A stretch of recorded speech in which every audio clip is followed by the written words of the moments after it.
As an archaeologist unearths a mask with opercular teeth and abalone eyes, someone throws a broken fan and extension cords into a dumpster. A point of coincidence exists in the mind, resembling the tension between a denotation and its stretch of definition. Aurora, a luminous phenomenon consisting of streamers or arches of light, appearing in the upper atmosphere of a planet's polar regions, caused by the emission of light from atoms excited by electrons accelerated along the planet's magnetic field lines, the mind's magnetic field lines. When the red shimmering in the huge dome of sky stops, a violet flare is already arcing up and across, while a man foraging a dumpster in Cleveland finds some celery and charred fat.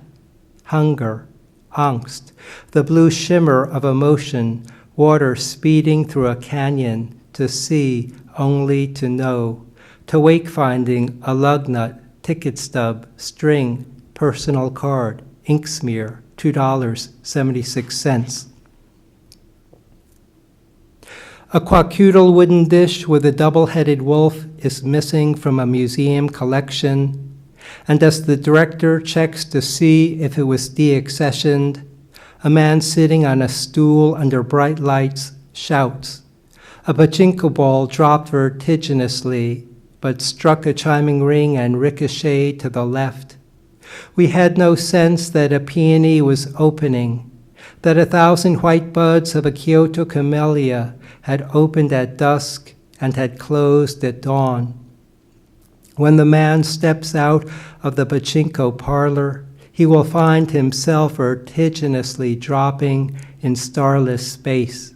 When he discovers that his daughter was cooking over smoking oil and shrieked in a fatal asthma attack, he will walk the bright streets in an implosion of grief. His mind will become an imploding star. He will know he is searching among bright gold threads for a black pattern in the weave. Set a string loop into a figure of 2 diamonds, 4 diamonds, 1 diamond.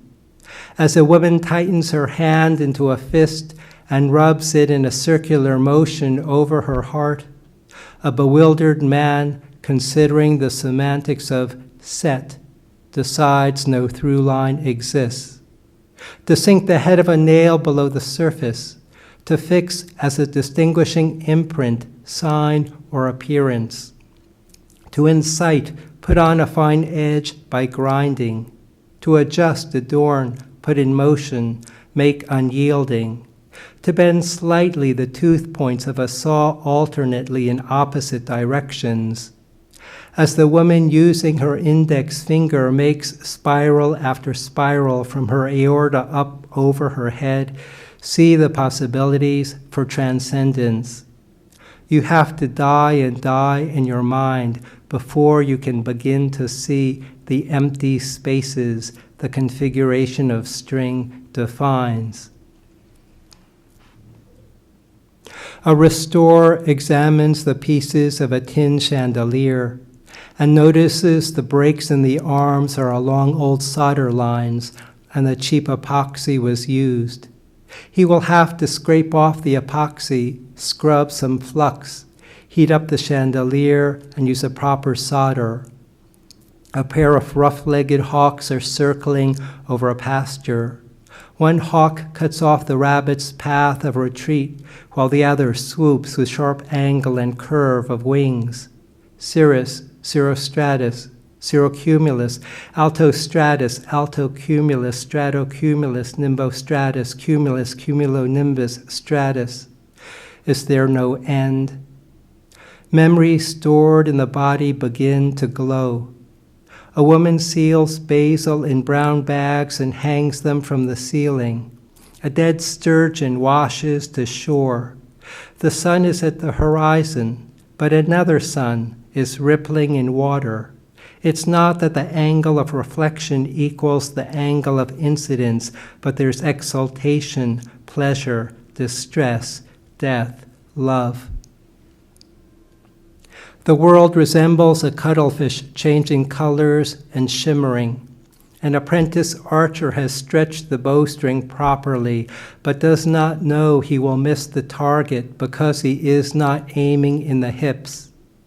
He will learn to hit the target without aiming when he has died in his mind. I am not scared of death, though I am appalled at how obsession with security yields a pin-pushing, pencil-shaving existence. You can descend to the swimming level of sharks, be a giant kelp growing from the ocean bottom up to the surface light. But the critical moment is to die feeling the infinite stillness of the passions, to revel in the touch of hips, hair, lips, hands, feel the collapse of space in December light. When I know I am no longer trying to know the spectral lines of the earth, I can point to a cuttlefish and say, here it is sepia, already it is deep brown, and exult, here it is deep brown, already it is white. Red koi swim toward us, and black carp are rising out of the depths of the pond.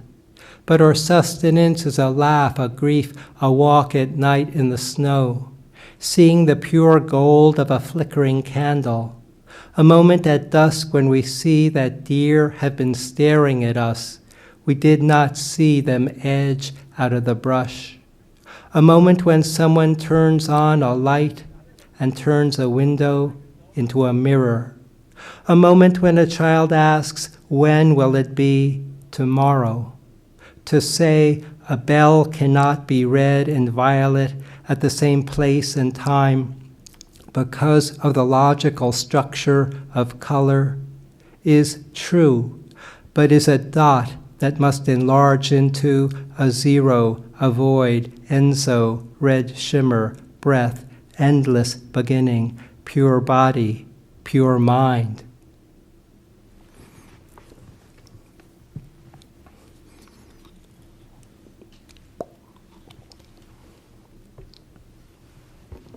I had the pleasure recently to edit a new collection called Chinese Writers on Writing. It's part of a series that Trinity University Press is publishing.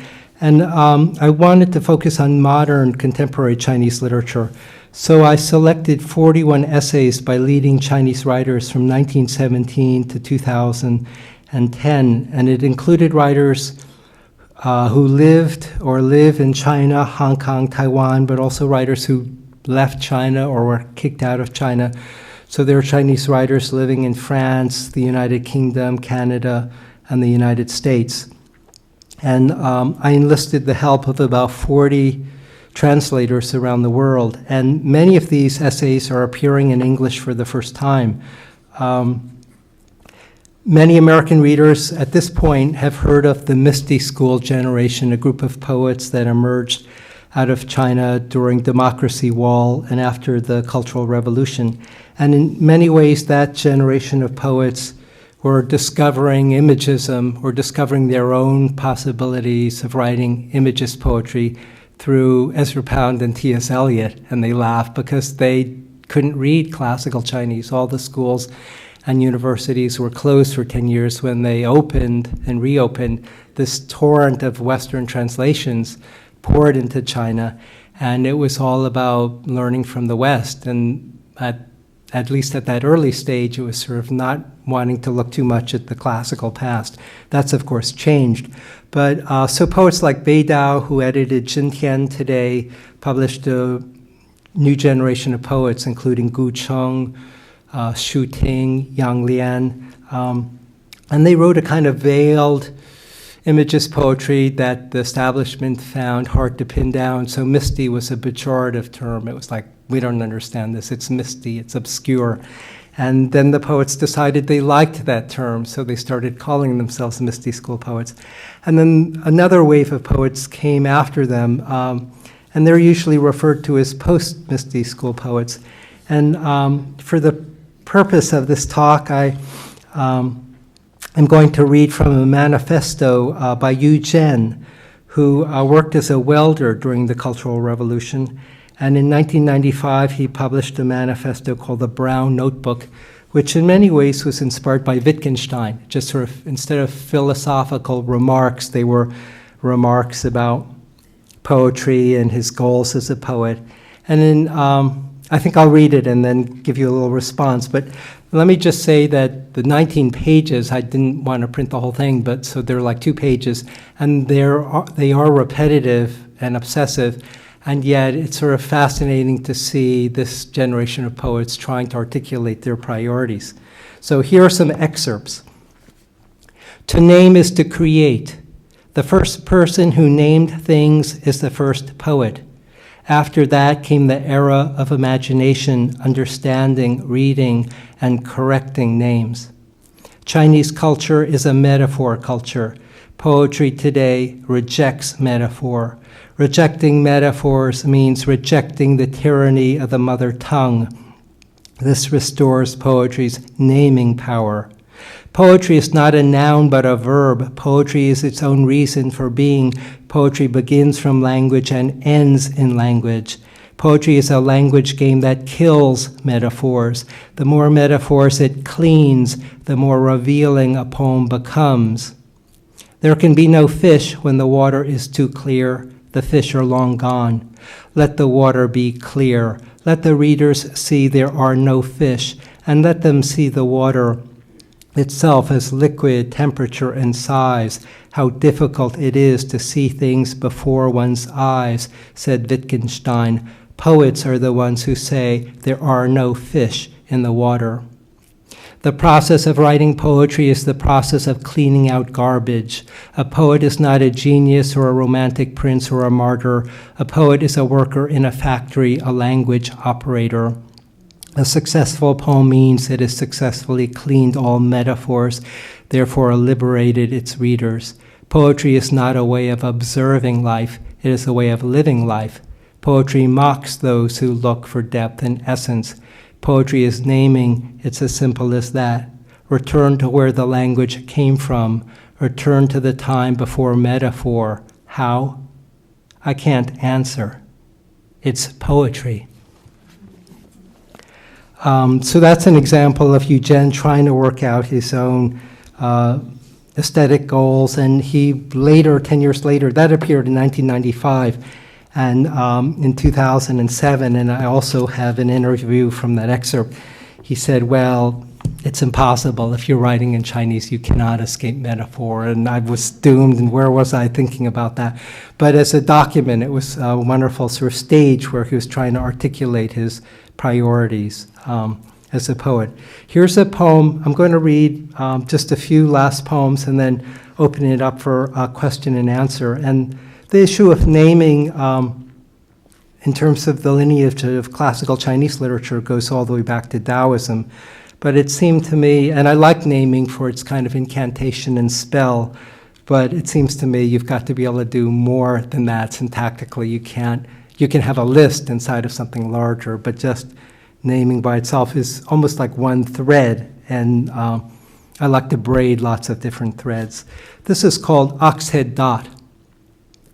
Oxhead dot, wasp waist, mouse tail, bamboo section, water caltrop, broken branch, stork leg, a pole for carrying fuel. These are the 8 defects when a beginning calligrapher has no bone to a stroke. I have no names for what can go wrong. Peeling carrots, a woman collapses when a tumor in her kidney ruptures. Bronze slivers from a gimbal nut, jam the horizontal stabilizer to a jet, make it plunge into the Pacific Ocean. Hyena! A man shouts into the darkness and slams shut the door.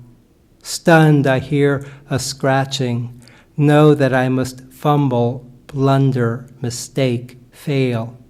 Yet sometimes in the darkest space is a white fleck, oxhead dot, and when I pass through, it's a spurt of match into flame, glowing moths loosed into air, air rippling, roiling the surface of the world. And two last poems. This one I wrote after leaving the Institute of American Indian Arts, where I taught for 22 years. And it was just being haunted by some of the students and seeing Native culture from the inside out. It's called Looking Back on the Muckleshoot Reservation from Galisteo Street, Santa Fe. The bow of a muckleshoot canoe, blessed with eagle feather and sprig of yellow cedar, is launched into a bay. A girl watches her mother fry venison slabs in a skillet. Drops of blood sizzle, evaporate.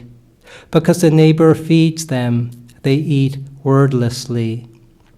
The silence breaks when she occasionally gags, reaches into her throat, pulls out hair.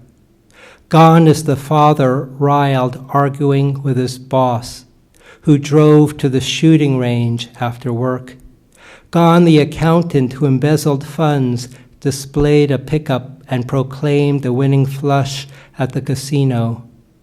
You donate chicken soup and clothes, but never learn if they arrive at the south end of the city. Your small acts are sandpiper tracks in wet sand, newspapers, plastic containers, beer bottles. Fill the bins along this sloping one-way street. And a last poem called The Gift. The pieces of this jigsaw puzzle will form King Tut's gold face, but at the moment they are bits of color strewn on the floor. These moments of consciousness have no jigsaw fit, heartbeat of a swallow in flight, bobcat prints across the Windsor Trail, premonition that joy lurks inside a match, uprooting sunflower stalks, tipping an urn from a bridge so that ashes form a cloud, the pieces of a life's day pieces at the end. No one restores papyrus once it is erupted into flame, but before agapanthus blooms, before the body scorches, raises consciousness, you have time to puzzle, sway, lurch, binge, skip, doodle, whine, incandesce. Thank you. Stop here.